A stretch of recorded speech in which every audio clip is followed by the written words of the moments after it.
నగరంలోని ప్రభుత్వ పాఠశాలల అభివృద్ధికి మేము సైతమంటూ ముందుకొస్తున్నాయి స్వచ్ఛంద సంస్థలు. తాము సంపాదించిన దానిలో కొంతైనా విద్యార్థులకు ఉపయోగపడాలని బుక్స్ అందిస్తున్నారు. వాటర్ ట్యాంక్స్, వాష్ రూమ్స్ కూడా కట్టిస్తున్నారు. గత ప్రభుత్వ హయాంలో స్వచ్ఛంద సంస్థల్ని బడుల్లోకి రాకుండా ఆదేశాలిచ్చారన్నారు.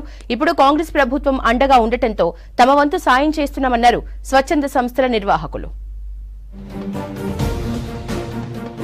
గత నెల రాష్ట్ర వ్యాప్తంగా ప్రభుత్వ పాఠశాలలు రీఓపెన్ అయ్యాయి. తెలంగాణ వ్యాప్తంగా 26,000 పాఠశాలలుండగా 20 లక్షల మంది విద్యార్థులు ప్రభుత్వ బడుల్లో చదువుతున్నారు. గతంతో పోలిస్తే ఈసారి ప్రభుత్వం ముందుగానే విద్యార్థులకు టెక్స్ట్ బుక్స్, యూనిఫామ్లు అందించింది. అయినప్పటికీ అనేక మంది విద్యార్థులకు వర్క్ బుక్స్ తో పాటు స్టేషనరీ వంటివి కొనడం కొంత ఇబ్బందిగా ఉంటుంది. అయితే వీటిని దృష్టిలో ఉంచుకొని కొన్ని స్వచ్ఛంద సంస్థల ప్రతినిధులు విద్యార్థులకు స్టేషనరీ, వర్క్ బుక్స్, షూ, బ్యాగ్ల వంటివి అందిస్తూ సిటీలోని Secunderabad, Musheerabad, RTC cross roads, LB Nagar, Vanasthalipuram, Chilukur వంటి ప్రాంతాల్లోని ప్రభుత్వ పాఠశాలల్లో గత కొన్ని రోజుల నుండి స్వచ్ఛంద సంస్థల ప్రతినిధులు అక్కడి పాఠశాలల ప్రిన్సిపాల్స్ తో మాట్లాడి విద్యార్థులకు కావలసిన బుక్స్, స్టేషనరీతో పాటు పలుచోట్ల వాటర్ ట్యాంకర్లను, వాష్రూమ్స్ ను కూడా నిర్మిస్తున్నారు. ప్రభుత్వం కూడా స్వచ్ఛంద సంస్థలను ప్రోత్సహిస్తుండటంతో ప్రభుత్వ విద్యను బలోపేతం చేసేందుకు తమ వంతు కృషి చేస్తున్నామని స్వచ్ఛంద సంస్థల నిర్వాహకులు చెబుతున్నారు. తాజాగా చిలుకూరు బాలాజీ టెంపుల్ ప్రధాన అర్చకులు రంగరాజన్ చిలుకూరులో స్థానికంగా ఉండే ప్రభుత్వ పాఠశాలలోని విద్యార్థులకు సొంత ఖర్చుతో నోట్బుక్స్ అందించారు.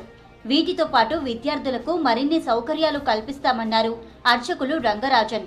విద్యాదానం గొప్పదని, అందుకే వెంకటేశ్వర స్వామి ఆశీర్వాదంతో ఫర్నిచర్ వంటివి కూడా స్కూల్ కు అందిస్తామన్నారు.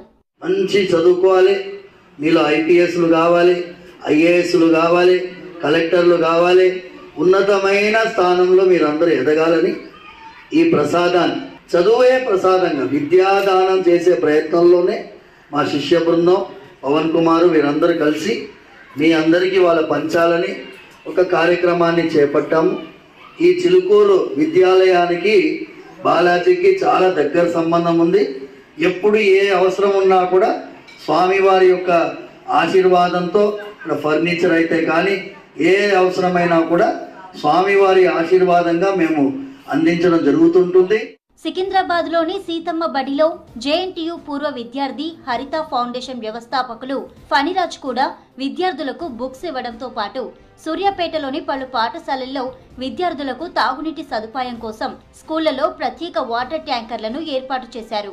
అమెరికాలో సెటిల్ అయిన తాను ప్రభుత్వ విద్యార్థులకు సహాయం చేయాలనే భావనతో హరిత ఫౌండేషన్ ఏర్పాటు చేశామని, దానిలో భాగంగానే ప్రభుత్వ బడుల్లో విద్యార్థులకు బుక్స్ తో పాటు అన్ని రకాల సౌకర్యాలు కల్పిస్తున్నామన్నారు ఫణిరాజ్.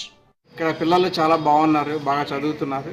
ఇంకొంచెం వాళ్ళకి మన పుషప్ కావాలి, వాళ్ళకి ఇస్తే ఇంకొంచెం బాగా చదవటానికి అవకాశం చాలా ఉంటుంది. ఇప్పుడే చెప్పాను వాళ్ళకి, మన జీవితంలో ప్రతి ఒక్కళ్ళు విద్యార్థి మనం కొన్ని యాడ్ చేసుకోవాలి అనేసి. ఏడిడి అంటే యాటిట్యూడ్, డెడికేషన్ అండ్ డిటర్మినేషన్, దాంతో మనం ఏదైనా సాధించవచ్చు యాడ్ని. మరి అందుకని యాడ్ అని పెట్టారేమో మరి. సో అది ఇప్పుడే చెప్పాము అందరూ చేసుకోమని. పిల్లలు చాలా ఉత్సాహంగా ఉన్నారు. ఇప్పుడే మేడం మాట్లాడుతున్నప్పుడు వీళ్ళకి వాటర్ ప్యూరిఫైయర్ కూడా ఉంటే బాగుంటుంది అన్నారు. సో అది కూడా ఓకే అని చెప్పాను ఇప్పుడే. సో నెక్స్ట్ ఒక ఫ్యూ వీక్స్లో అది కూడా ఇక్కడ ఏర్పాటు చేస్తాము. ప్రభుత్వంతో పాటు స్వచ్ఛంద సంస్థల నిర్వాహకులు ప్రభుత్వ బడుల అభివృద్ధి కోసం కృషి చేయడం వల్ల సర్కారు పాఠశాలలు మరింత బలపడతాయంటున్నారు విద్యావేత్తలు.